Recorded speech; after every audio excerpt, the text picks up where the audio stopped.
السلام عليكم ورحمة الله. وعليكم السلام دكتور. You are welcome back to the university. Hoping to meet you inshallah soon beside patients. All alhamdulillah are free and can attend the hospital.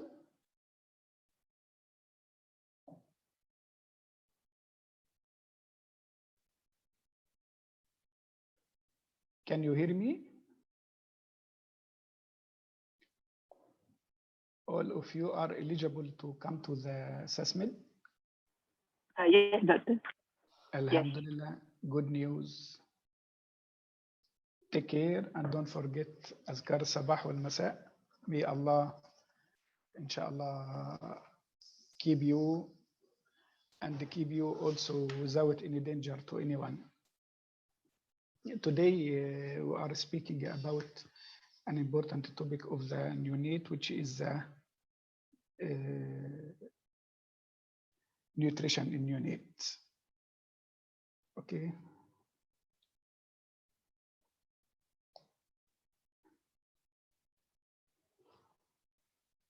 Are you able to see my screen now? Yes, doctor. Yes. Alhamdulillah. That's good. So let us start by al-Kitab. بسم الله الرحمن الرحيم الحمد لله رب العالمين الرحمن الرحيم.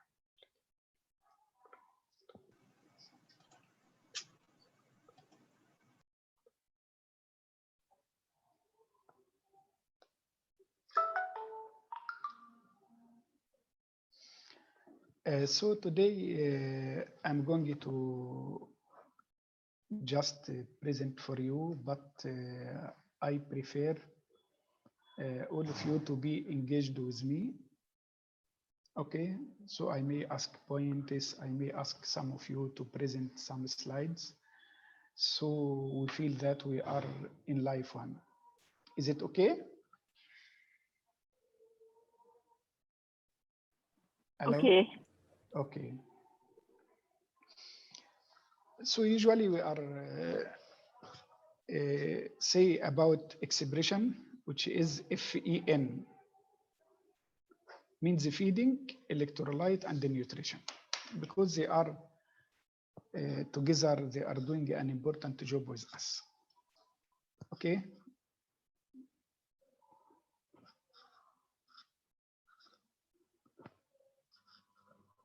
How can I? Yes. I think if you are able, I don't remember if you attend with me the third year growth and nutrition or not. This was the first slide at that lecture, which is speaking about the feeding is the most important. The only one who doesn't need to feed is Allah.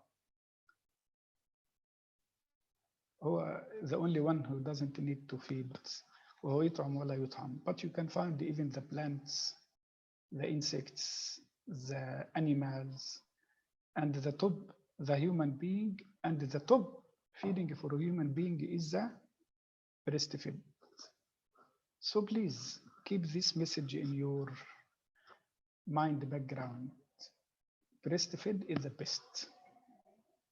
Okay?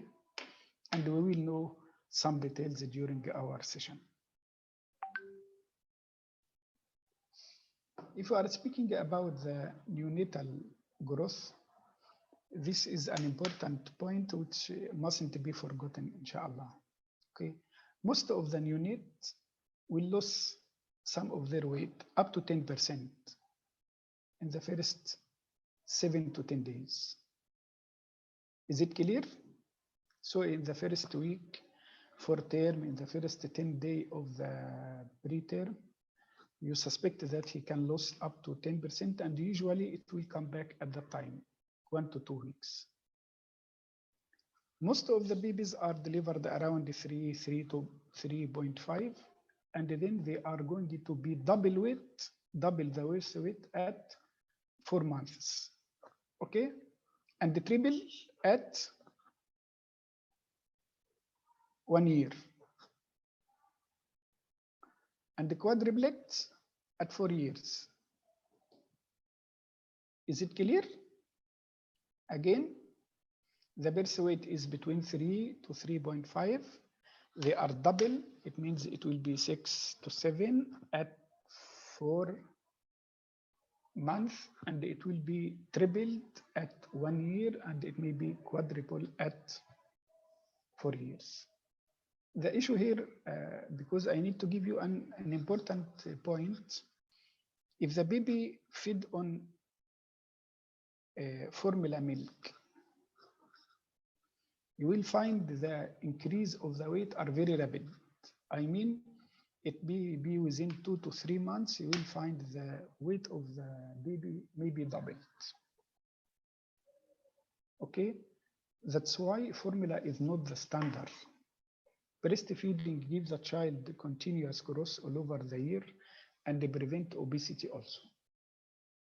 Okay, the daily weight gain for infants or newborn is 20 to 30 grams for the first few months. After that, it will decrease up to 15 grams per day.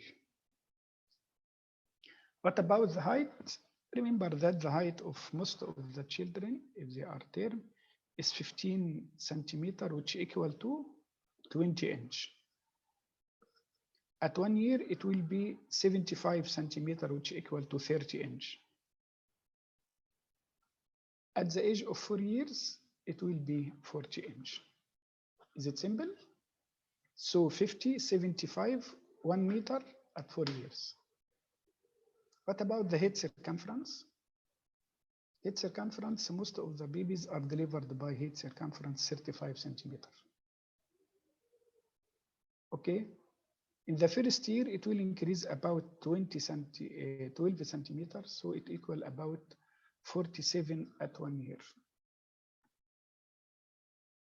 After that, you must remember that the adult head circumference is 56 or 55 to 58. This increase in the head circumference also, it is not 1 ml per month, but in the first 3 weeks, in the first 3 months, it will be 2 ml per month. After that, it will be decreased. Why you are introducing our topic by these rules? Because it's our guidance. Now we have the centile chart, okay, which is guiding us how is the growth and the development, and we are not accepting one measure. It must be serial measurements. Am I clear? So my question, I hope you can answer according to the serial attendance. The next question for the next one in the series. What is the parameters of the babies upon birth now? Weight, height, head circumference.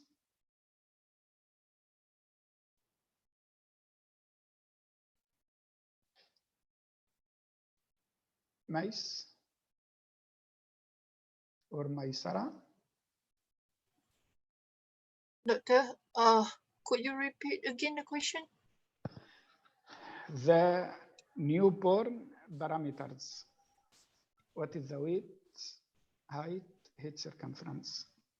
Newborn parameters. Yes. Is it what do you want is the weight? Yes. In the first few days is 5 to 10%. Yes. Yes. So what is the weight? Is first few days there's loss of 5 to 10%. And then it will return to the normal weight at 7 to 10 days. And so then okay, so the normal is 3 to 3.5 kilos. And this is the increasing. What about the height?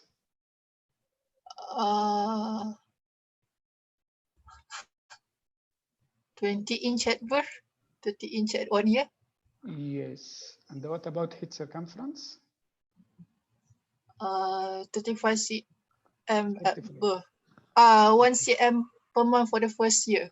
Okay, so just remember that the head circumference is around half of the length, if the child is 50 centimeter, Of the length. it will be half of the length, which is 25 centimeter plus 10. Easy? This is the height of this. 25. Okay. Yeah, Sample. this one also speak about the total body water composition. Okay. In the adult, it is about 60%, which is divided mainly intracellular and half of it extracellular. For the full-term baby, it is about 75%. But the divided is 35 for the intracellular and 40 with the extracellular. That's why babies are very, very, very affected by any loss of fluid. The preterm, it is up to 90% water. And most of it is extracellular fluid. So if the baby got dehydration or like that, he can get severe hypotension and the effect of the hemodynamic of the blood. Okay, most of the baby also, because of they have a lot of water, they will get diuresis within the first week of life. That is make the loss of weight. So you will notice that the baby have diuresis in the first few days of life, and he lost weight, and then he started to regain it. Is it clear now the progress of the children? This is another area which the child can lose sensible and insensible water loss. Okay. The sensible one is the urine, stool, OGT output, CSF, like that. The insensible one, which is not readily measured, like evaporation from the skin. Okay. If there is immature skin, we can lose a lot of water from it. Factor that increases immature skin, fever or radiant warmer or phototherapy, all this will play a lot of fluid loss. Okay. Also factors that decrease maturation of the skin or humidity or heat. That's why if you are going to put a baby, you are put him in humidified one. Most of our incubator and like that are humidified, because baby can lose fluid very easily from this insensible one. The renal function of the neonate also is not so mature. So the kidney hasn't the ability to concentrate or dilute urine in response to the intravascular fluid. There is a risk of dehydration or fluid overload, or also electrolyte disturbance. You can see here, fractional excretion of sodium is less than 1%. In the term, still like that, but except the transitional increase during the diuretic phase, which is the first few days. The preterm still can the fractional excretion of sodium can come up to 5 to 6%. That's why you must take care, especially if you have a preterm infant, that he can lose sodium and get hyponatremia. Usually we meet it, most of that are during the immaturity of the kidney, but we must rule some other causes if we suspected, like syndrome, if inappropriate secretion of antibiotics, SIADA, or sometimes even we have infection in the body, like meningitis, like pneumonia, and some other infection can cause also loss of sodium. So take care, because electrolyte disturbance for any human being sometimes it can cause a lot of problem, even life-threatening situation.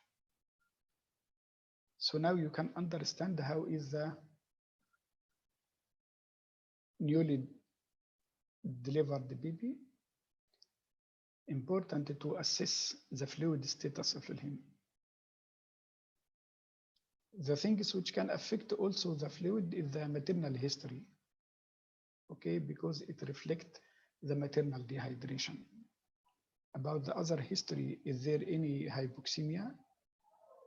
Okay, hypovolemia or hypervolemia, all this can be affected. What about the clinical evaluation? About the weight change, about the urine output, insensible water loss factor, all this can affect. And the laboratory evaluation is a very important to check for the blood urea serum electrolyte, BUSE. It is very important in units.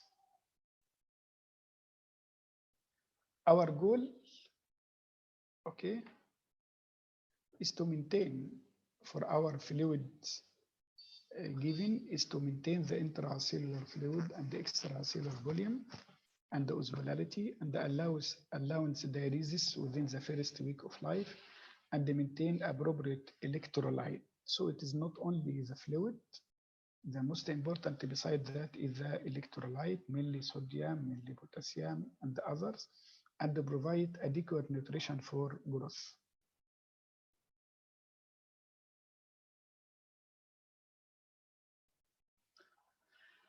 So what we are going to give the child, we need to give him total fluid, which have two parts. The first part is the maintenance, and the second part is the amount which help him to growth. The maintenance is compensated by combining both sensible and insensible water loss. But collectively, we can say that the newborn, if he is uncomplicated, because there is some complication, may need either restriction or increase more fluid according to the diagnosis. Most of the normal term baby, they need about 60 ml per kilo per day. Only. Day 2, we can increase by 30, it will be 90. Day 3, it will be 140, and the day 5, it will be full feeding, which is 150 ml per kilo per day. Okay, this one usually can give us about 100 kilocalorie per kilo per day. Okay, and the protein, we are going to start about 1.5 gram per kilo calorie per kilo per day also.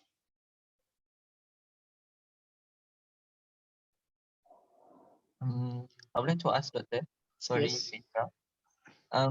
for the what other one? Okay, for fluid requirement for day 1 babies neonate, do we give water or we just maintain the breastfeeding? In the first few months, is no need for any water. Okay. Exclusive breastfeed All right. is enough. No need for any additives. Okay.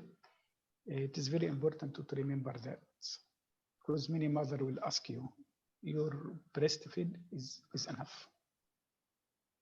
How about if in a case, for example, like the mother doesn't want to breastfeed or the mother has low amount of milk? Yeah, that is the point which you are going, inshallah, to tackle after a few slides. Okay, thank you, Doctor. Okay, so just remember that we are starting by 60 and increase every day by 30.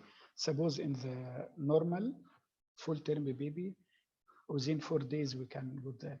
That's why it is the same, subhanallah.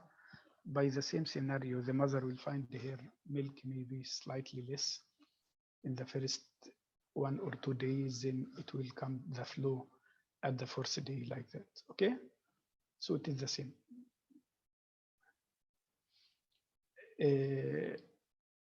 Now, if the baby birth weight is less than 1.25, we need to start by IV fluid slightly higher, which is 70 to 80.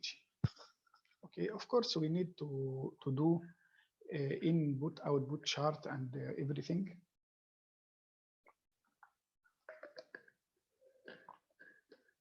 Okay, if up to 1750, we can start by 60 to 80 also. Okay, if the birth weight is more than that, we can start by 60 ml per kilo. In case of birth asphyxia, there is many negotiation. Should we restrict or keep it the same? Okay, many study prefer to keep it around 40 to 50, and some said we can go to the normal, which is 60 ml in the first 48 hours.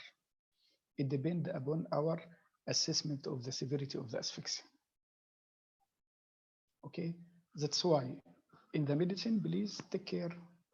There is no rigid rules. Yes, there is guidelines, but sometimes you must consider. Don't get a very small baby who is just 1 kilo and plus, and you need to give him only 60, and you need to increase him 90. No, this child needs to start by high, but we are starting very gradual. Okay, and we are increasing every about 20 ml per day, so it will take longer time. Okay, you can see here increase. We are suspecting that he extreme low birth weight. Okay, we need to adjust daily to maintain the weight. The weight loss expected to be up to 10 to 15%.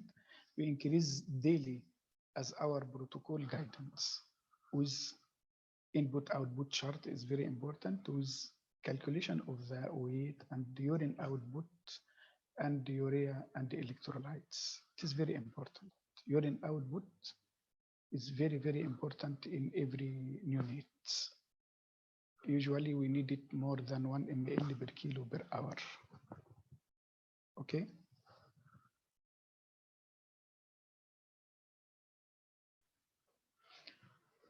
The daily nutritional requirement per kilo for stable growing preterm babies after the initial diuresis, which is after the first week of life, usually he need protein around 3 grams, but sometimes if he needed, we can increase it slightly more. The energy, usually we need about 110 to 120 kilocalories. The carbohydrate, around 3.8, sometimes it can be increased higher up to 10 or like that. The fat, okay, must given about 20%, 5 to 20% of the calories. Usually it will be around 3 grams also. The sodium, we need, normally the requirement of sodium is from 2 to 4, but most of the babies need around 4 to 5 millimole after initial postnatal diuresis. Potassium, we need 2 to 3. Calcium, we need 2 to 3 millimole, and phosphate also about 2 to 4. So this is just guidance. Why? All this can be given through the formula, but if you are going to do TBM, you must know the details. What is TBM? It's total parenteral nutrition. Many cases cannot get feeding through the mouse directly or through even the OGT because they are very premature. They have infection in the intestine known as necrotizing enterocolitis, or if they are unstable, you cannot start feeding. Okay, all these or have congenital anomalies. So you must know nearly what is the composition.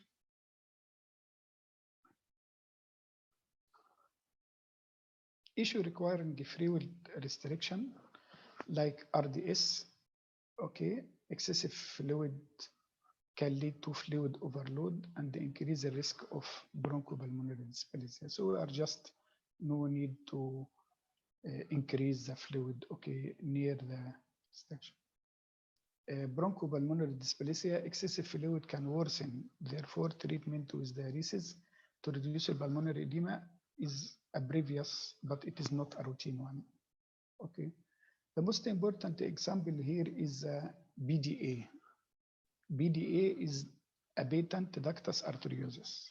If you remember, intrauterine, there is a connection, okay, between the aorta and the pulmonary by a duct known as patent ductus arteriosus. Okay, in extreme preterm, usually it will be open, okay, and can be closed either by decrease the fluid, reduce the fluid intake, or it may need some medication. And if this medication fails, Usually we are trying ibuprofen, now we are trying even paracetamol. Some are still trying indomethacin, but if it is failed, we may go for surgically.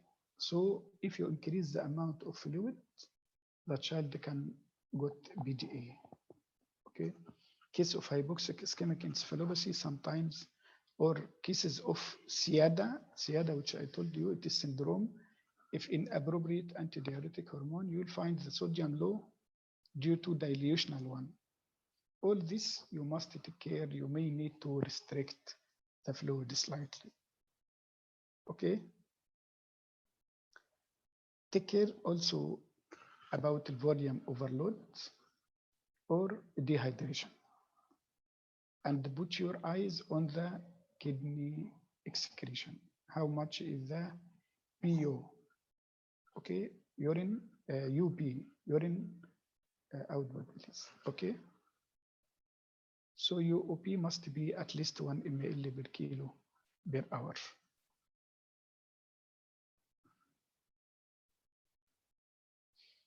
If you are going to give intravenous fluid, not the milk, in the first 24 hours, most of the units doesn't prefer to add electrolytes. Some are accepting the calcium.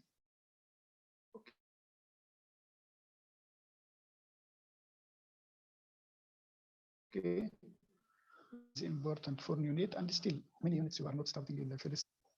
After 24 hours, we must go for adding the sodium 1 to 3 milli equivalent per kilo, and the potassium 1 to 2 if the patient urine output is okay for potassium. Okay. At 1 week, usually we need sodium up to 3.5, potassium 2 to 3. Extremely preterm baby and the infant with metabolic acidosis, he is losing bicarbonate in the urine, may benefit from sodium acetate. Sodium acetate will compensate for acidosis and the requirement of the sodium. Electrolyte requirement vary based on the medication and the baby situation. This is a very important to notice that this is our basic requirement also for the electrolytes. This is the common electrolytes abnormality which we can be faced. Okay, the sodium, the top electrolyte, is very dangerous to get hypo or hypernatremia. Okay, you must know the level of sodium. I think you read it. For neonate, it is the same, 135 to 145. Both are dangerous to get low sodium or high sodium. Also, hyperkalemia or hypokalemia. This is a very, very dangerous because hypokalemia or hyperkalemia can precipitate arrhythmias. At the same time, hypokalemia can cause like ileus. You find the child are vomiting like that. Hypocalcemia are very common because hypercalcemia is not so common. And also hypomagnesemia or hypermagnesemia. Hypomagnesemia usually occur with the infant of diabetic mother. So it is very important to not concentrate in the basic requirement, which is carbohydrate, fat, and protein, and not enough to go for BOFE, okay, the blood urea and serum electrolytes, and even calcium and magnesium are very important. Remember that the infant of diabetic mother, as many cases, have susceptibility to get hypocalcemia and hypomagnesemia. And all this can cause like convulsion. The sodium abnormalities we have either increased or decreased. If less than 135, this is known as hyponatremia. Okay, but it is 3 level. From 135 milli equivalent per liter until 130, it is mild. From 130 to 120, it is moderate. And if less than 120, we consider it as severe. A cause of hyponatremia due to excess free water, but can increase the sodium loss or inadequate intake. All this can be the cause. Okay, usually if the child have significant low sodium, he will become lethargic, sometimes can end by even seizure or coma. That's why we are decreasing the threshold for doing the electrolytes in small babies. General principle of management of hyponatremia. Okay, we just divide, is it hyponatremia and weight gain? It means excess water, so we need to restrict. But if it is hyponatremia and weight loss, so usually it is loss of both sodium and water, so we need to give sodium. But sodium deficit are very, very important. I mean, you must calculate how much is the deficit by a fixed formula like this one. You are retrieving the median, which is 138 minus the plasma sodium multiplied by 0.6 multiplied by the weight, and you must correct it gradually. What is the meaning of gradually? We are not allowed to correct the sodium loss by rapid. It can cause brain lysis. So it can cause very rapid and severe effect on the cerebral perfusion. The other side, the sodium, if it is more than 145, it is hypernatremia. And if it is more than 160, you consider it severe. Maybe due to loss of fluid or excessive intake. Okay, usually also it will be the same, lethargy, seizure, and the coma. Hypernatremia and the weight loss, it means water depletion. So we need to increase the water. Okay. In hypernatremia and dehydration, we must consider hypotonic fluid and hypotonic and fluid with low sodium concentration should be avoided in order to avoid cerebral edema. So here, the brain are very, very, very sensitive. Okay, if you are correcting either hyponatremia or hypernatremia, the brain are very sensitive. You can either get brain lysis or brain edema. So please remember that the neonate, you must be cautious, but you must be very soft touch. Okay? Do you need to ask any question?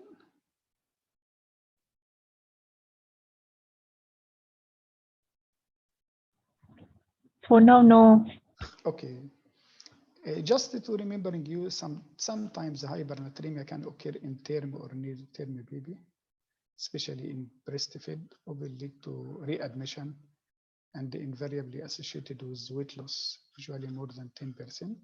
Risk factor the first time breastfeeding mother cesarean section can be okay. That's why we must take care about the measuring the sodium. Okay, its management is just simple, usually only require supplementary feed and breastfeeding. Okay, support on a postnatal ward may require admission for the neonatal unit if severe or baby unwell, oral hypernatremia and weight loss. So just to remembering you that sometimes there is extra detail, it may be not needed for you now, but put in your mind. Potassium abnormality also, we can get hypokalemia, which is the potassium less than 3.5. Okay, its causes mainly can be diuresis if the baby in furosemide and diuretic, osmotic diuresis. Okay, or there is loss from the upper gastrointestinal tract. Okay, the signs may be changes in the ECG. Remember, if the potassium is low, you will find also flat T wave and the prolonged QT interval and U wave. This arrhythmia, which is very important to take care, and also it can cause ileus and lethargy. We need to slowly correct IV or orally according to the indication. Hyperkalemia, it means the sodium are more than 6 and it is medical emergency if it is more than 7. But take care, that the causes may be iatrogenic. I mean, iatrogenic here is the difficult cannulation or difficult sampling. So you are squeezing more and more. What will happen?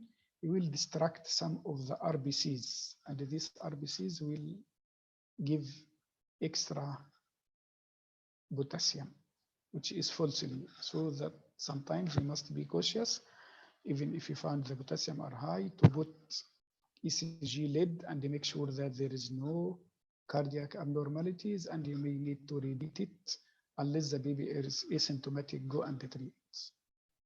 Okay, so this is a very, very important. Take care that if potassium is high, also the T wave will follow him. It will be peaked T wave with wide QRS, with brady or tachycardia, with supraventricular or ventricular tachycardia, even ventricular fibrillation, and the arrhythmia, and can cause this. That's why potassium more than 7 may be life-threatening. Treatment, you see here, it is judicious one. Try to stop any infusion containing potassium. It is for all. If the dextrose is high, try to decrease the amount of dextrose which you are giving, amount of potassium, amount of sodium. So number one, decrease or stop any infusion containing this, and then correct any metabolic issue like metabolic acidosis, which will help the potassium to enter again inside the cells.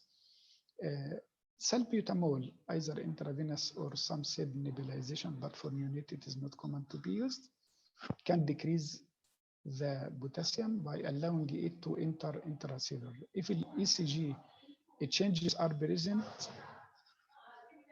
remember this is very important. If the ECG changes are present, you must give calcium gluconate.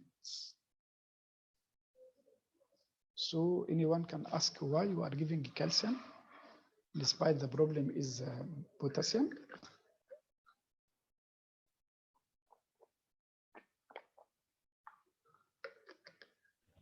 Because maybe the exchange of potassium and calcium at the channel, the tubules are different?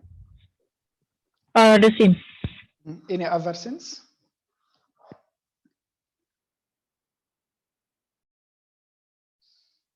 This one will cause cardiac stability. We are trying now just to support the heart until we are trying to decrease the potassium. So calcium gluconate will stabilize the heart and prevent the arrhythmias. So you are giving calcium and you are trying to treat the cause which we speak about before. We are going to decrease the intake, we are going to decrease the salbutamol, and there is now many calcium resonium, okay, which can given orally or rectally, which can absorb the potassium from the body. All this gives us an idea that this small baby can affect it very badly by simple thing if you didn't notice about the fluid, electrolyte, and nutrition. The calcium abnormality also hypocalcemia. Okay, very important. Now we have in the blood gas, it can measure also the ionized calcium. So if it is less than 7 milligram, or if you are doing millimole, you will calculate it to 2.2, 2.4 like that. But the most important, the ionized calcium also mustn't be decreased. The causes, it can occur due to premature IGR, infant of diabetic mother, any child with hypoxic ischemic encephalopathy.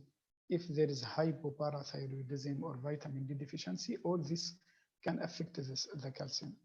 Usually asymptomatic, but increased jitteriness. If it is very low, it can cause irritability and seizures. Treatment, observation, repletion by calcium gluconate or supplementation. So calcium, and remember for eldest child, calcium can cause hypocalcemia, carbopedal spasm, which looks like, but for neonate, it can cause even convulsion. Hypercalcemia, which is, it is a very rare in neonates. So the importance is just to follow the urea and the electrolyte. What about magnesium also? Hypermagnesia, which is increased due to treatment of the mother by magnesium. Okay, magnesium sulfate for preeclampsia or tocolytic, it can increase the magnesium in the child, which can cause respiratory distress or apnea or hypotonia, or decrease the gastrointestinal tract motility. You are feeding the child, he cannot tolerate, he is vomiting. Usually it is self-limited, just take care and repeated measurements.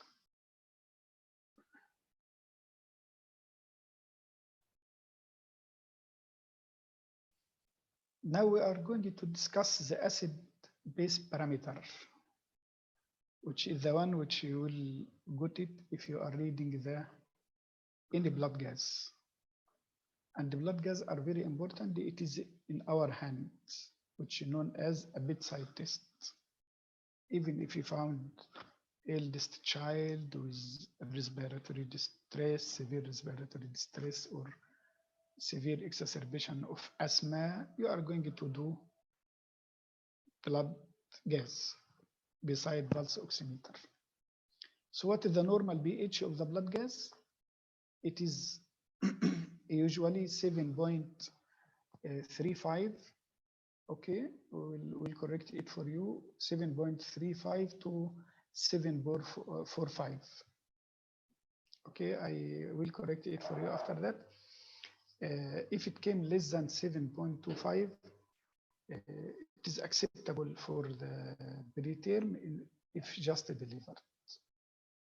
Okay, B oxygen, okay, usually it is from 45 to 60. PCO2 also from 35 to 50. The bicarbonate is from 20 to 24. The base excess, it is minus or plus 3. It is very important. Base excess as low as minus 10. In very severe preterm can be accepted transient, not as a permanent one. Respiratory acidosis versus alkalosis. So now, if I found any changes in the pH, how can I define, is it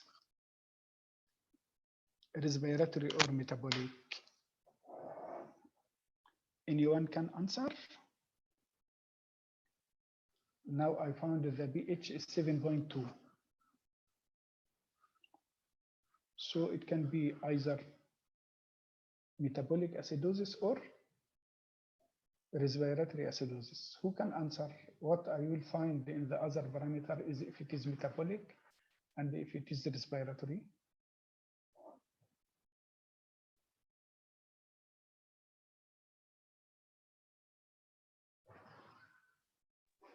Hello? Yes. Okay. So pH is low. Okay. And then it could be respiratory as alkalosis and also metabolic acidosis. So we will look at the bicarbonate. Okay. If metabolic acidosis, the bicarb will be low. Okay. Okay. So now we know that CO2 is guiding us for the either acidosis or alkalosis. If CO2 is washed, it will cause like respiratory alkalosis. If it is more, it will cause acidosis. Bicarb is the reverse. If it is decreased, it will cause metabolic acidosis. If it increased, it will cause metabolic acidosis. If it is increased, it will cause metabolic alkalosis. If decreased, it will cause metabolic acidosis. So you must know which is the main one on the changing. Of course, with time you will know, you will be able to define which one is the culprit. Because sometimes it is a bit confusing because the body try to compensate. But usually the upper hand will be a bit clear with you, inshallah. So now if we need to give the baby nutrition, we must know the principle of it. Usually it is carbohydrate, protein, fat, water, mineral, and vitamins. Yes, is it clear? This is like any human being. energy requirement depend on the different parameter: gestational age, postnatal age, the weight, the route of the intake, the growth rate, the activity level, the thermal environment, the medical problem. Okay, ideally, energy from 40 to 50 come from carbohydrates. Also around 40 come from lipid, okay, and the remaining protein is only 7 to 16%. This is the division of the total requirement between carbohydrate and then fat and then protein. Energy requirement, ideally or typically, we need around 100 to 120 kilocalorie per kilo per day for the growth. Term around 100, preterm around 120, and sometimes we may increase more to increase the growth and the development. Many needs, okay, to gain weight, extra energy, but not more volume. Remember this.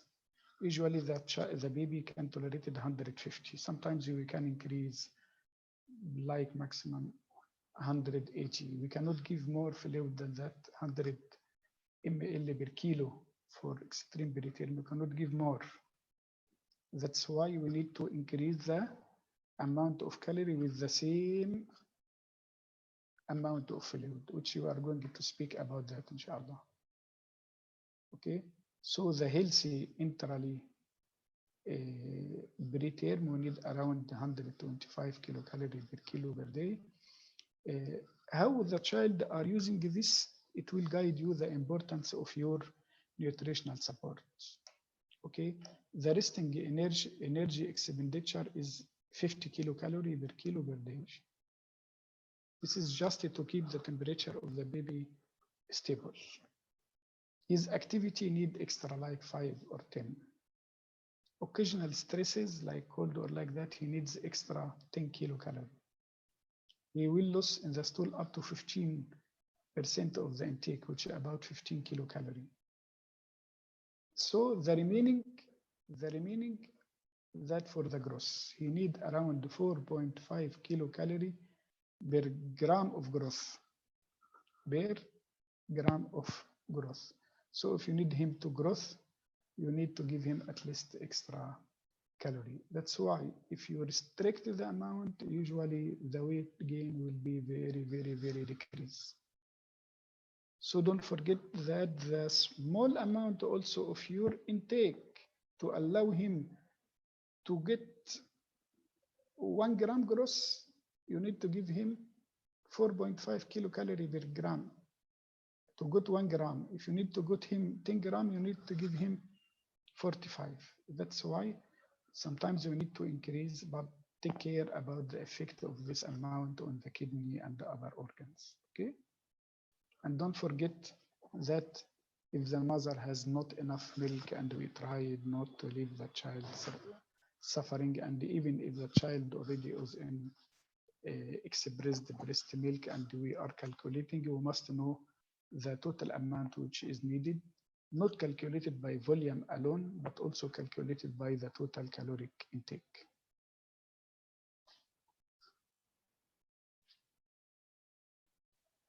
How can we are giving, as we speak before, there is normally the child must feed, but sometimes he cannot. He has problem in his stomach, as we speak before. He cannot tolerate feeding, or his operation, or has necrotizing enterocolitis or whatever. Very extreme preterm, we cannot start and build up feeding rapidly for him. Okay, so we may need to go for something known as TPN, total parenteral nutrition. Total parenteral nutrition, I used it to say, it is the same like Nacilema intravenous. Okay, it is intravenous Nacilema. You must add carbohydrate, protein, fat, minerals, okay, electrolytes, and multivitamin, all in one bag and given intravenous. Total parenteral nutrition can be peripheral, given peripheral, I mean in the peripheral vein or central one. If it is concentrated, okay, you cannot, or dextrose are more than 12, you cannot give it peripheral. You must insert either centrally BICC, peripherally inserted central catheter or central one, okay? And the total parenteral nutrition is a very important achievement in this time, to just give a rest for the gut for a while until the child can get his feeding.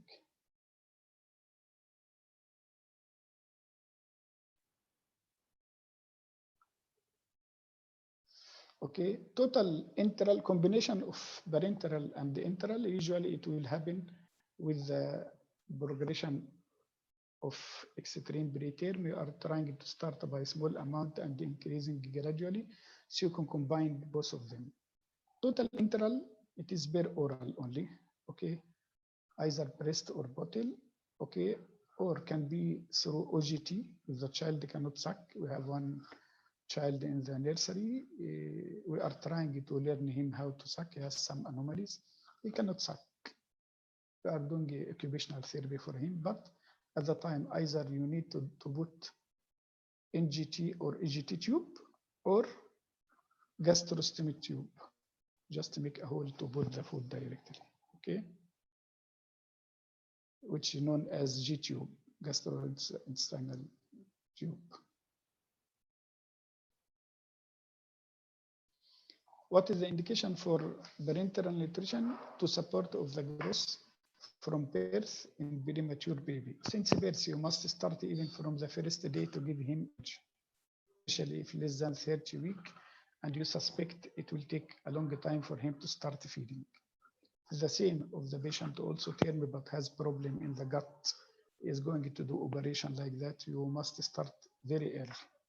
So number one, preterm. Number two, poor gut motility or ileus due to sepsis. NEC, which is necrotizing enterocolitis. It is very important to stop feeding, number one. Okay, perioperative, if you have congenital anomalies like that. Okay, if you have some cases of Kylie thorax or short gut, we can think about that. Okay. Calculation typically based in the birth weight for the first week of life, then use actual weight after that. I mean, in the first week, I will work with the birth weight. I know that it will lose slightly, but no need to change. Okay, because he will come back to his birth weight at 1 week. After 1 week, you can retrieve his current weight. Okay. So for the total parental nutrition, we must give the total fluid, okay, the total daily caloric requirement, which you speak about 120 per kilo. You must put the dextrose, okay, and calculate it according to the measuring of your dextrose in the previous day. You must put protein and take care about the kidney function. Is it normal or not? Can tolerate more protein or not? Also for the lipid and the electrolyte, trace element, minerals, and the vitamin. All these are inside the one bottle. If you open Mr. Google, you will find it very clear in front of you, but it contains, as I told you, or our favorite meal, which Nasilina, which contain everything.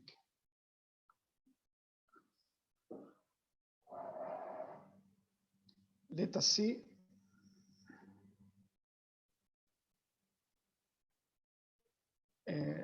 This dextrose, okay, initial GIR, okay, glucose infusion rate must be around 6 to 8, usually start by D10, okay. We can advance slightly depending on the glucose level. Usually we are not coming to 14 or 15, but sometimes in case of extreme preterm, we can come for that. The protein, we are starting point 1. Now we are able to increase to 2, okay, and some give protein up to 3 or 4. Lipids also, we are going to start by 0.5 or 1 ml, or if more, then we can start by 2 according to the age, and we can come up to 3. Vitamins, you must give vitamin from the start. Minerals, electrolyte, you must start by sodium, potassium, phosphate, calcium, magnesium, all this, and even trace element. You will put all this and calculate it. And it is very important for you, inshallah, if you are going to ICU or in ICU or high dependency or very up, you must know how to calculate the TBN guided by something like that. What is the variable? It is dextrose, it is protein, it is lipid, it is vitamins, mineral, and the trace elements. Does the TBN is equal to the breast or to the oral intake? Of course, no. But sometimes we don't have any option, because TBN, total parenteral nutrition, it can be accompanied by sepsis, especially the venous line became infected. Okay, mainly bacterial. Usually it will come with cones or fungal infection. Okay, sometimes it can cause extravasation. I mean the extravasation, it will escape from the vein. And if it contains high osmolarity, it can cause severe necrosis to the tissue. Okay. Sometimes it can be accompanied by electrolyte disturbance, mainly hypoglycemia or hyperglycemia, metabolic acidosis, hyperlipidemia, because we are putting lipid inside it, so we must measure the lipid maybe twice weekly until we settle the amount. Metabolic bone disease due to insufficient phosphate in the parenteral nutrition and some vitamin deficiency. And the most common which you are see is the cholestatic jaundice. Usually the child on parenteral nutrition can get the direct hyperbilirubinemia, cholestatic jaundice, and usually it will improve gradually after start feeding. So if you find the child has cholestatic jaundice, try to restart feeding as rapid as you can. This one, just to suspect and take care to catch it early. Sepsis, extravasation, electrolyte imbalance, metabolic bone disease, cholestatic jaundice. Okay, we finished now the TBN, but what about the enteral feeding? We have the breastfeed, which is the best milk.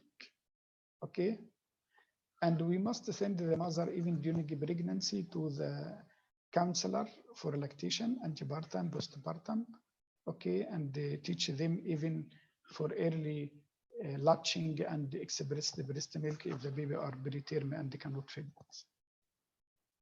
Then we have many types of formulas which you can come for term, which contain 20 kilocalorie.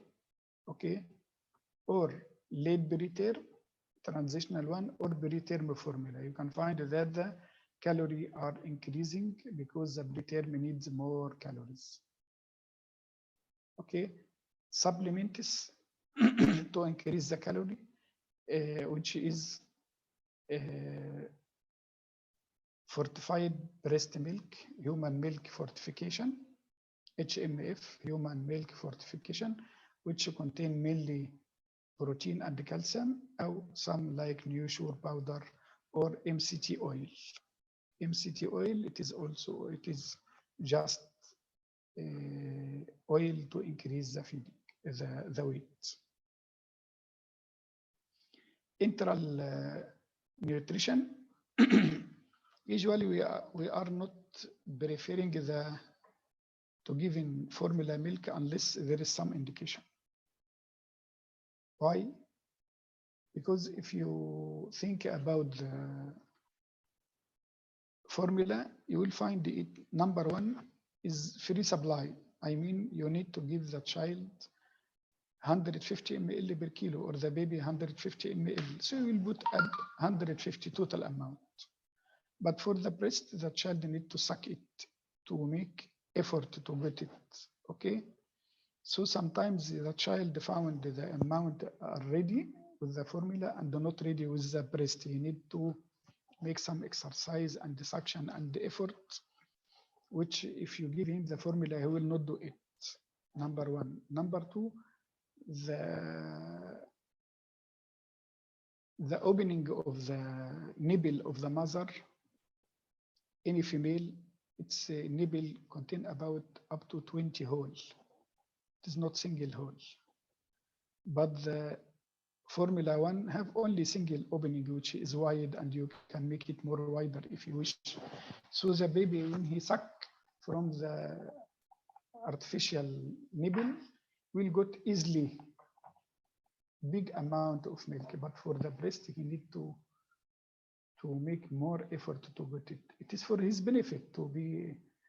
This is his athletic activity, but he doesn't know. So when you give him formula milk, he will find free supply, a big amount of a milk, which usually contain a good amount of sugar, which is sweetened. So at the end, when the mother give him the breast, he will not be satisfied, despite it is the best. Why? Because he need to make some effort. It is not so tasty like the other. It is not good flow like the other. So the child will go for the formula, and the mother will tell you, oh, I don't know, it is within short time, 2 to 3 months, I found my baby already weaned. No, we are the cause. Okay, here we are speaking about special formulas, special formula which contain like lactose intolerance or galactosemia. We can use the soya varieties, feeding intolerance. Okay, we have similac sensitive or highly hydrolyzed formula, semi-elemental, okay, like pregestimil, or elemental one like Neocate, if the baby cannot tolerate the normal milk. For renal disease, we have some formula like similac BM. If we have chylothorax, we can use another one. For all this is a very special formula, especially if it is contraindication to give the breast milk, like a case of galactosemia. Okay, so this one we don't have any way to speak about. We need it very urgently. But the other formula, really, I just remember one direction from Sheikh Sha'rawi when they asked him, what is the opinion of Islam in that problem? So he told them, you are making the problem and then come to ask me, how can Islam sort this problem? It is the same. We are making a problem for the baby by giving him artificial milk, which is free supply and sweetie, but it is not compared at all to the normal one. And then ask, how can we manage? No, please always teach the mother, and this is the best, and we will know the benefit of breast milk after that. If you are obligated for special formulas, okay.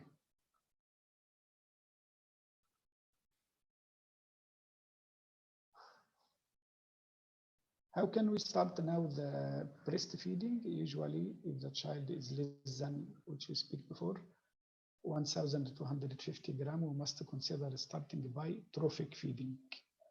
Even in sick preterm baby with umbilical line, if there is no abdominal distension or bowel sound are present, there are a minimal clear aspiration and increase the feed slowly. I mean the minimal, very small amount, just like 1 ml of the colostrum every 6 hours. Okay, even if just the baby delivered, we can give it with this limitation. It is very important. Why? It will build the flora. Do you know that every one of us has flora inside his gut? If the preterm doesn't give him milk for a long time, few days like that, it will be pathological flora. So it is very important for us to consider trophic feeding. If the baby tolerated, we can increase now minimal feeding, which around 20 ml per kilo per day. Okay, if tolerated, we can increase it gradually. Is it clear?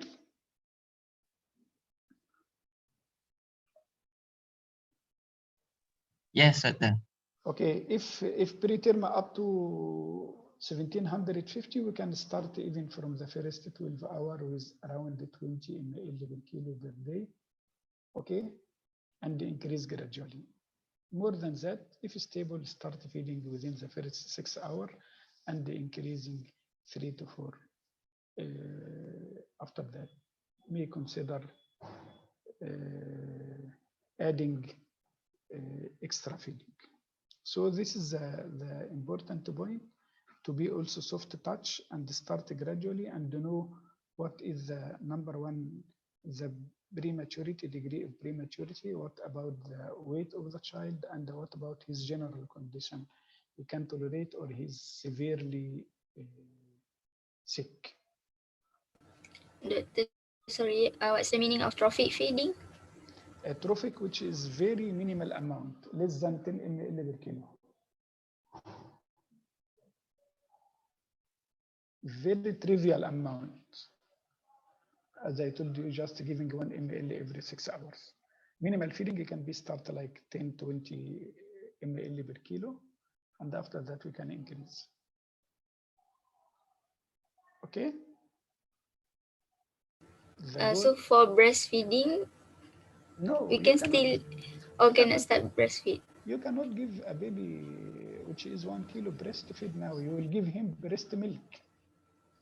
You will ask the mother to express her milk, and you are giving it by trophic feeding, which means 1 ml every 6 hours. If it is bigger than that, you can start by minimal. I mean by minimal, if the child in front of me is 2 kilos, okay, so I will give him like 10 to 20 ml, okay, per kilo. 20 even, it is only 40 or 30 or 40. So I will divide it every 8 hours or like that. It will be just about 3 to 4 ml per feed. So this one is trophic, this one is minimal feeding, and then we can increase. You must know, sorry, that the baby, small baby, have many issues. Do you know, for any one of us to be able to feed orally, we need the sucking reflex, and you need swallowing reflex, how to swallow, and you need also coordination between them. Again, we need sucking, swallow reflex, and coordination. What does it mean? Does it mean sometimes the baby can suck and also can swallow, but he cannot make coherence between both of them? So we'll give him milk. So we'll suck it and leave it in the mouth, and it will end by aspiration pneumonia.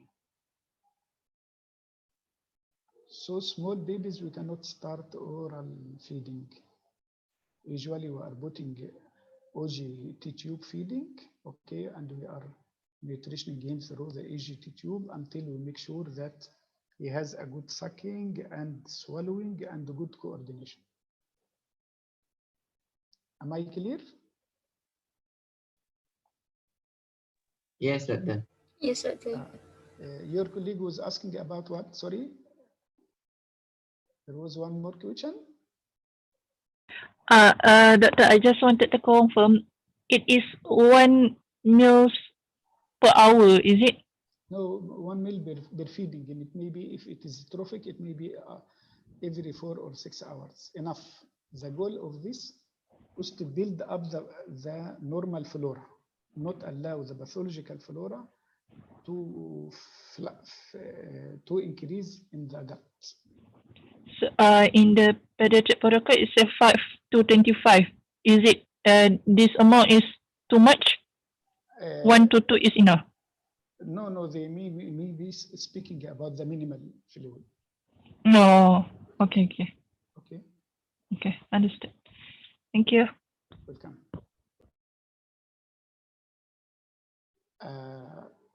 Advancement of the enteral nutrition is slowly to reach the full enteral feeding within maybe up to few days to 2 weeks. Okay. Advanced daily accelerated feeding protocol. Okay. It is very important. Okay, and the monitoring for any symptoms of intolerance. I will not give and forget the baby. No, I am a clinician. Number one, I'm a clinician. So you must check if there any abdominal distension, is there any vomiting, is there any pilus aspirate, any residual. If residual more than 20%, you must consider it. So it is not give feeding and forgot. No. Is there any abdominal distension? So you must measure the abdominal girth regularly. Is there any vomiting or aspiration or residual? Am I clear? So the decision is to increase, but how to increase and when to stop is very important.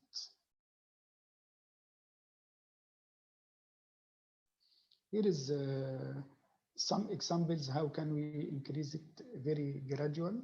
I think we have another example in our pediatric protocol. Okay, but the point which you speak about is slowly and check for tolerance and for any signs of intolerance. When I can change from the orogastric, okay, or nasogastric tube to the bare oral feeding, infant must weigh more than 1 kilo, and the corrected age more than 32. Before that, we cannot trust his ability to coordinate. Clinically stable with full strength feed. So before changing from oro or nasogastric or other, we must check that the baby already more than 1 kilo and more than 32 weeks, and he is clinically stable, and he has a full strength feed, and his development readiness. I mean, occupational therapy will check his status and said he is ready for sucking and swallowing together. And even if I took decision to change from orogastric or nasogastric or bare gastric tube to bare oral, I must start with a trial once daily, and then increase it twice daily, and then like that. I mean, I must very gradual.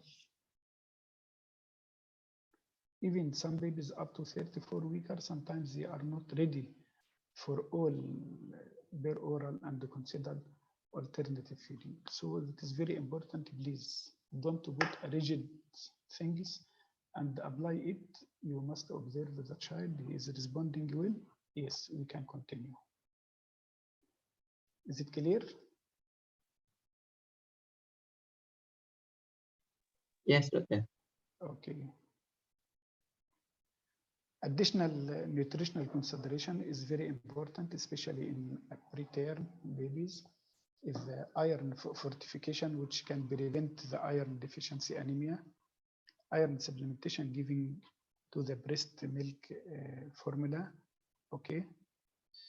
And the preterm, some formula fed might need insufficient volume, but usually, as pediatric protocol said, it is better to be after 28 days. Okay, vitamin supplementation, okay, for term or preterm, okay, the breastfed, once full feeder. If he is full feeding, we can start it. Vitamin D supplementation usually needed in the term or preterm fed infant, needs the daily requirement, which is a 400 international unit daily. Supplement amount depend on the feeding and the method and the amount. So many times we need to give supplementary. Okay, remember that extreme preterm, after usually discharge, he may stay with us maybe 1 month, 2 months. Upon discharge, you are giving him iron, you are giving him multivitamin. Sometimes you are giving him folic acid, which help the repair his ability. And if needed, we will also add vitamin D. Okay. All these are very important supplementation with the feeding. I think you need to read this very, very important table. It is present in your cauliflower one, I think. It's just comparing, and you will say, subhanallah, you can compare the preterm breast milk, okay, and compare it with the preterm breast milk with breast milk fortifier, which is a small sachet, which we spoke about, can just add more protein and some sodium and electrolyte inside it, or typical formula, okay, and the typical follow-up formula, and what about the term breast milk and the other. This will give you an important, very important issue to compare. Number one, the protein. Yes, we are using casein, lactalbumin, but with different. The carbohydrate, okay, and how much is the fat. And then you will come to the osmolarity. You will find, subhanallah, in the preterm breast, you will find the osmolarity even less than the plasma. Okay, if you add the other, it will be very high.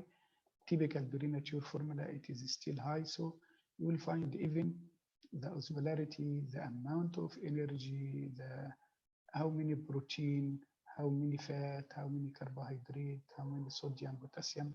All this you must go through it, please, to compare the difference between the preterm breast milk and the preterm formula, and if I'm going to add breast milk fortifier, okay, it will be how much. What is the advantages of the breast milk? Breast milk has a lot of advantages. Number one, to the mother herself, because this is an important message to be sent to the mother.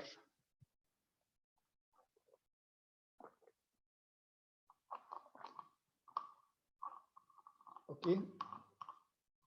Can someone read this one? Because it is very important. I can. Okay. So the advantages of breastfeeding to the mother. First, it will help involution of the birth canal and reduce risk of postpartum hemorrhage. Secondly, it's a natural method of contraception. Thirdly, it reduces the incidence of breast cancer. Fourthly, it always available without cost. Fifth, it constructs strong psychological bond between mother and the babies. To the infants, general values of breast milk is it is sterile, soothing on the GIT, adequate quantity and quality. Then it will the allergy is extremely rare. Next, there is a constant temperature. The colostrum is protective, nutritive, and mild.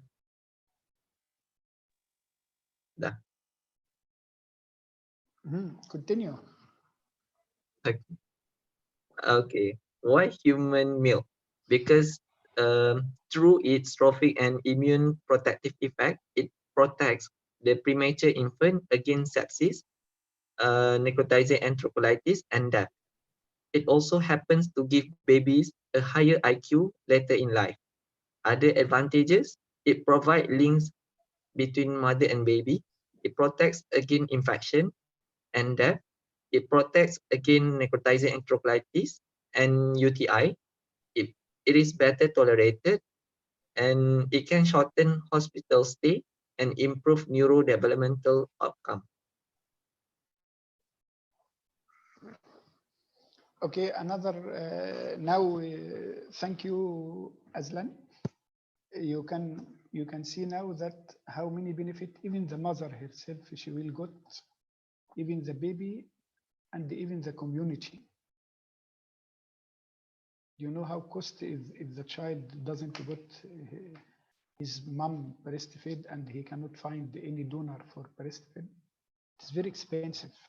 Okay, so even for the community, it is very important. Okay, the health benefit for all infants associated with breastfeeding, we can get long term and short term. Anyone other than Aslan can read? the next two slides because it is very, very important. And remember that, alhamdulillah, we are now baby-friendly hospital. We are not allowing formula unless in very restricted. Also, at the same time, we have even now breast milk bank. We are preparing for that if the child doesn't got. Doctor, can I choose? Sorry? Can I choose the person? Let me. Okay. Okay. So we have breast milk. We are a baby-friendly hospital, and we have breast milk bank now, which is Sharia compliance. It is a good step, inshallah, in our hospital. Who can read this one? I can. Okay. Health benefit associated with breastfeeding in all infants for long term, higher intelligence, asthma in young children, obesity. I mean decrease asthma. Sorry. Higher intelligence, prevent asthma in young children, prevent obesity, prevent ke? Or reduce the risk of obesity. Diabetes, reduce the risk of diabetes type 1 and 2, reduce childhood leukemia, reduce cardiovascular risk factors by affecting the cholesterol and blood pressure. In short term, it can prevent acute otitis media, reduce gastroenteritis. It can prevent it can lower the severity of lower respiratory tract infection, prevent atopic dermatitis, and prevent SIDS. So nothing we can say that, subhanallah, in short term and long term, it will prevent a lot of problem. Just the mother insists for breast milk. You see how much is the benefit? Yes. You can add this one more special advantages of breast milk. Go through. Anti-inflammatory, special advantage of breast milk, it is act as anti-inflammatory factor, such as erythropoietin, interleukin-10 and oligosaccharide. It acts as anti-infective components such as that affect the cells such as macrophage, T and B cells, lactoferrin, lysozyme, oligosaccharide. It contain fatty acid and monoglyceride. It also help in the secretory of IgA and CD414. Human made oligosaccharide affect anti-infectious. It will inhibit pathogen binding, anti-inflammatory. It also contains prebiotic, foster colonization by fucose utilizing bacteria. By fucose. So it is anti-inflammatory, anti-infective, okay, and a lot of additives which give a benefit to the child, okay, which is very, very important. That's why our one, this is another anti-infective property of the breast milk, okay. So it contains antibodies which cause humoral immunity against viruses, a lot of viruses, a lot of bacteria. Its function, it contains IgA, which inhibit attachment of the virus to the mucosa. It contains IgG and IgM, which is passive humoral immunity. Just a while.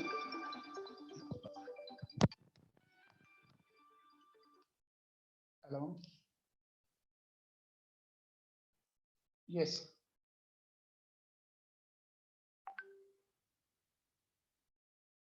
Yes.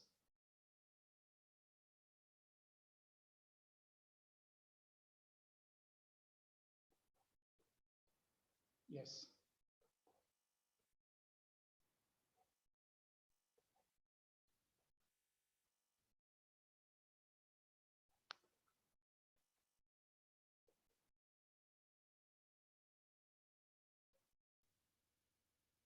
Okay, no issue. I will plan it with you. Okay, just make it now the same, and I will contact you again. Which you are IM2?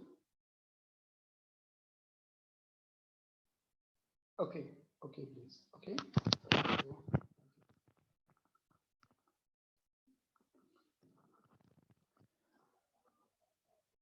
Okay, so it is very important, and even we have anti-staph factor. That's why many baby who is delivered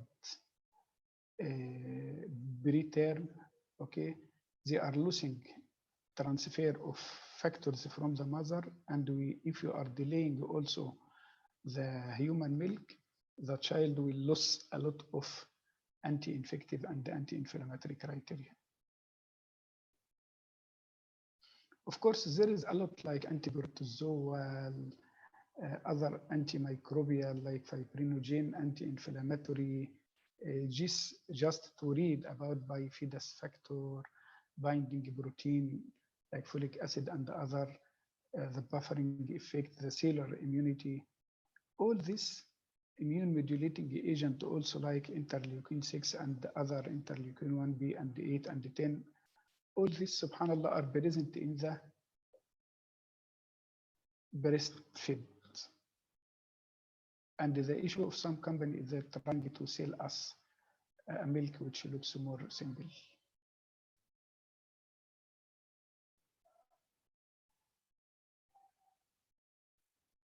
So now the pattern of infant feeding, which must be or better to be breastfed, is the mother, okay, or even from breast milk bank, which we are trying, inshallah, to offer it, or artificial feeding, okay.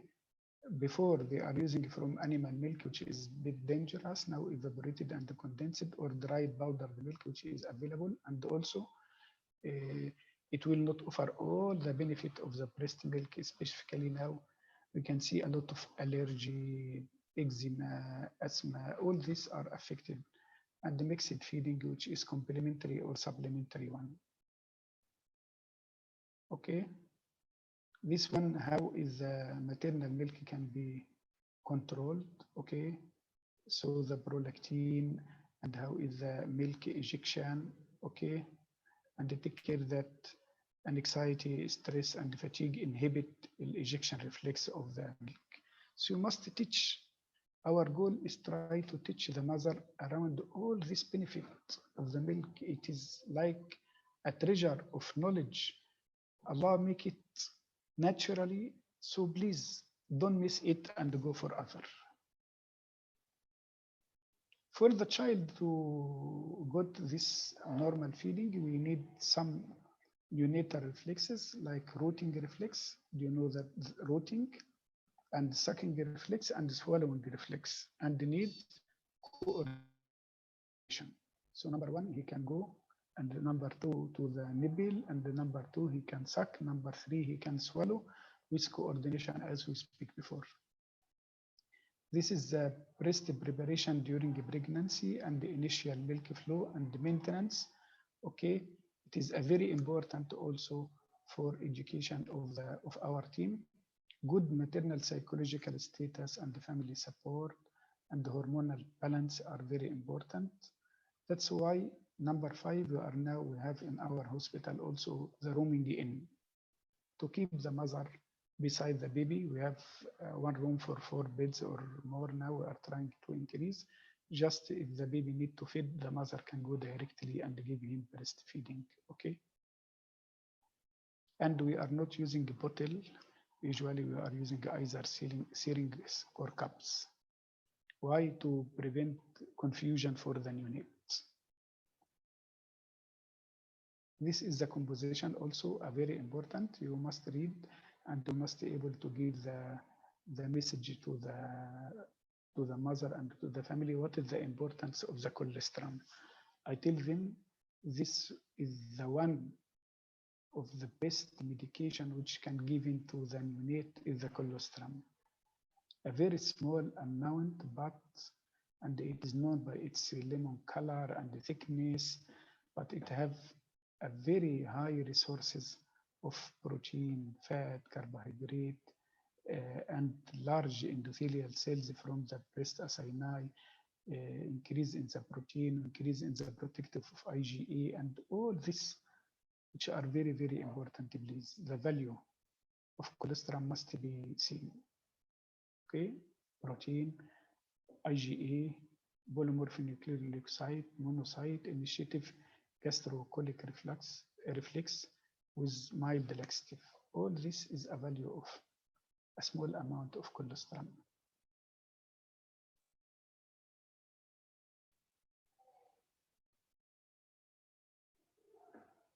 If you compare also the cow or buffalo or goat milk, you will find it is, despite if it is high, okay, but she has different composition, which is not the ideal for the child.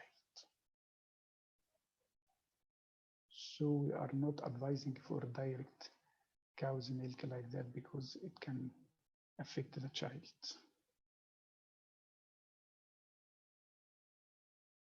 This is the difference between human and cow's milk, okay?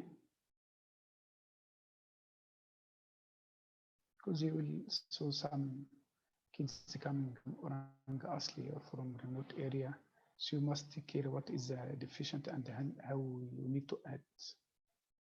But still, the breast milk is the best. And here is also another table for comparison of human and cow's milk.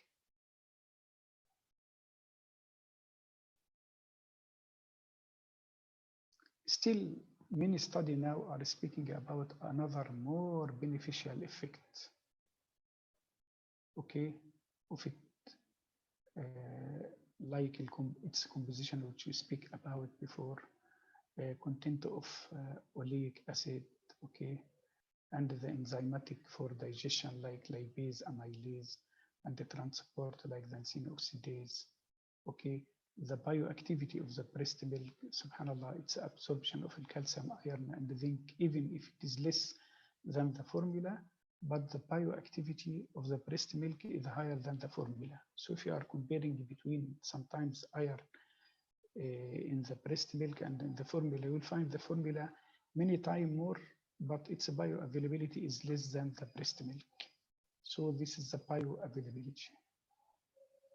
Is there any contraindication? Yes, there is some temporal, okay, if there is inner fissure, especially if the baby is sucking blood like that, okay, if there is acute mastitis or abscess or maternal diseases, okay, if there is postpartum illness, if she has herpes simplex, okay, or some drugs which contraindicated, but usually the permanent are low, okay, which is uncontrolled disease. This is specific to the mother.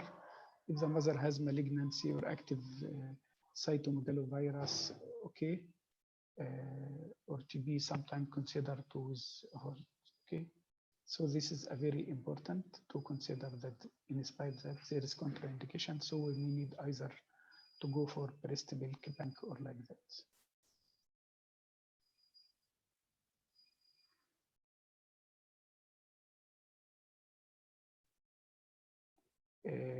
The mother can lactate with precaution in the following: is syphilitic. If her baby is always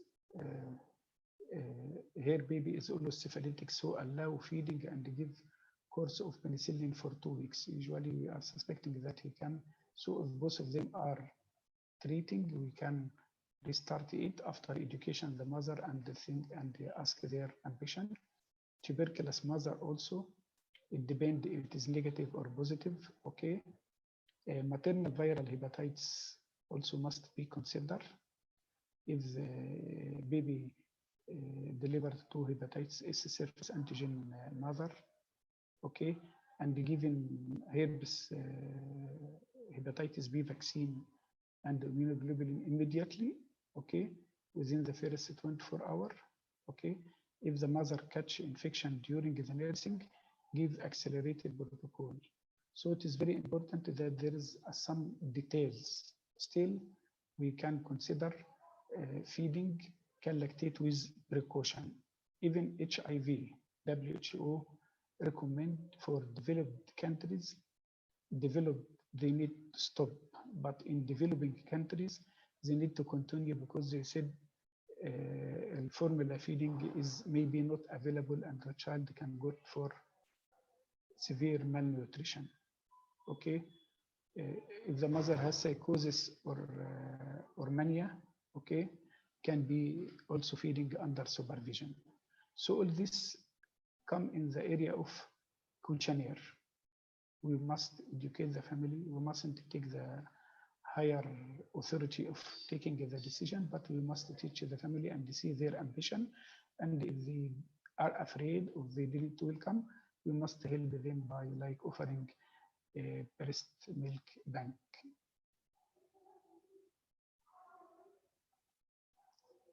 Okay.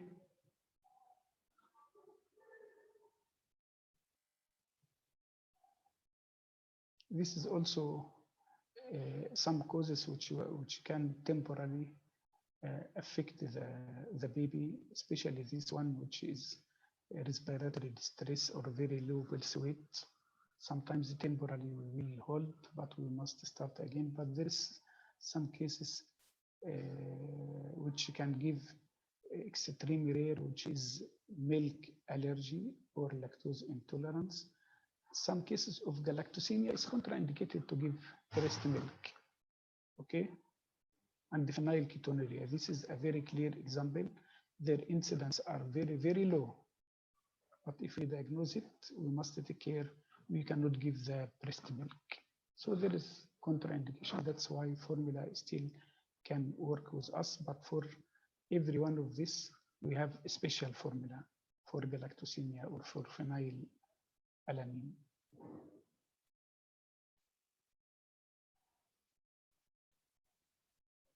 If you are going to give artificial formula, it is also not one decision. You need to decide the type of the milk and the amount of the milk and the message, and you must calculate the calorie and how to divide the number of feeding. I mean, in the first 4 months, you can give every 2 to 3 hours. Okay.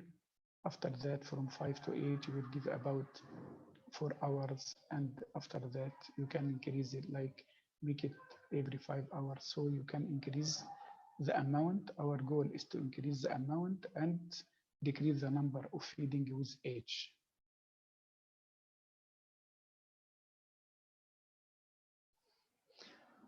Okay, we have now come to the issue. Okay, this is some questions. Okay, this is breast human milk fortifier.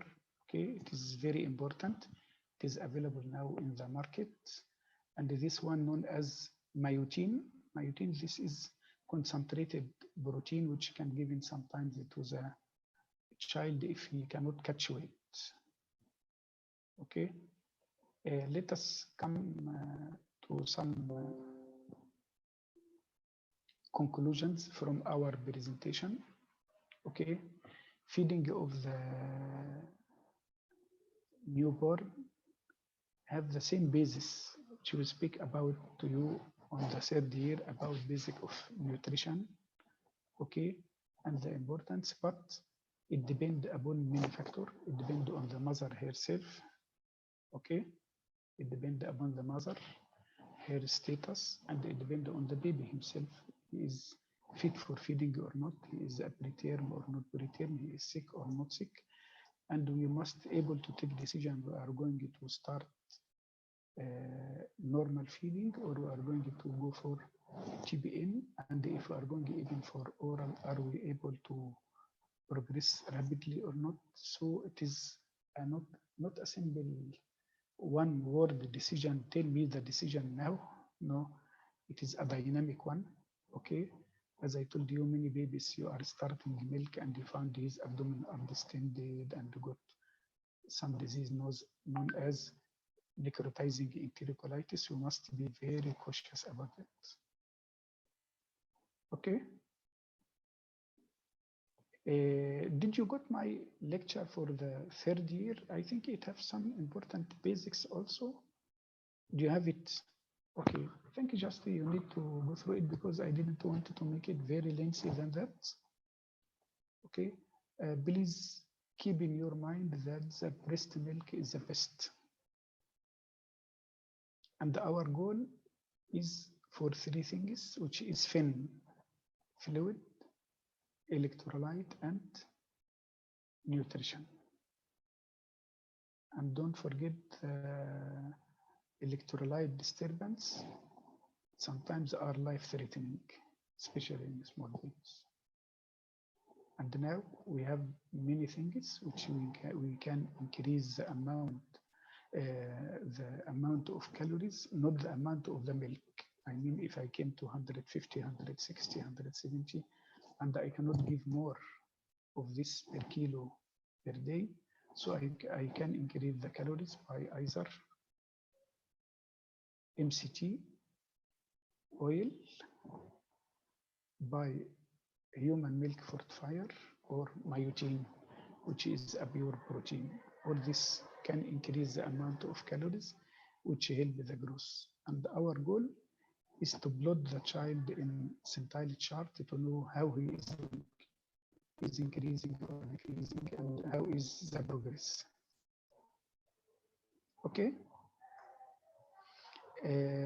What is the plan for tomorrow, inshallah? I will send you a message after I see this phone about our planning tomorrow. Either we are going for keep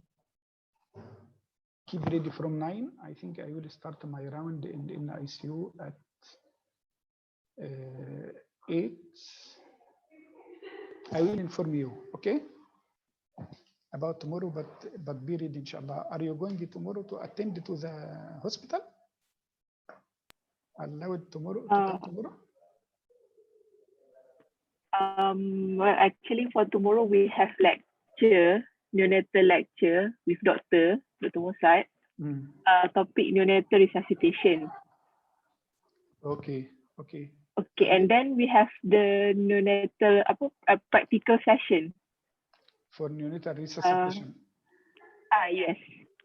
Okay. And in the timetable, you say that Dr. Mossad with Dr. Said, but then we have contacted Dr. Said. Dr. Said said that Dr. Alwi replaced him. Okay. I will confirm. And I will. Yes. And what else? Sorry, Dr. Go first. No issue. Just give me your message. Well, actually, the resuscitation in the timetable stated that we have it should be done in the lecture hall kuliah. In the lecture hall of kuliah. So did you prepare yes. all your equipments like that? Is it ready? We are supposed to take it at the kuliah tomorrow morning. Very good. So if you are going to do resuscitation, it will be in lecture hall number 3. Yes, doctor. That's good. Okay, just give me some time and I will send you a message again, inshallah, about any further change. Okay, and inshallah, happy to see you soon, inshallah, in the hospital, and pray for Allah to, inshallah, protect you. I hope all of you already got breast milk, so they are strong immunity against the COVID. Okay. Thank you, and see you, inshallah, tomorrow. Assalamu alaikum wa rahmatullah. Waalaikumsalam. Thank you, Doctor. Thank you, Doctor. Thank you, Doctor. Assalamu alaikum wa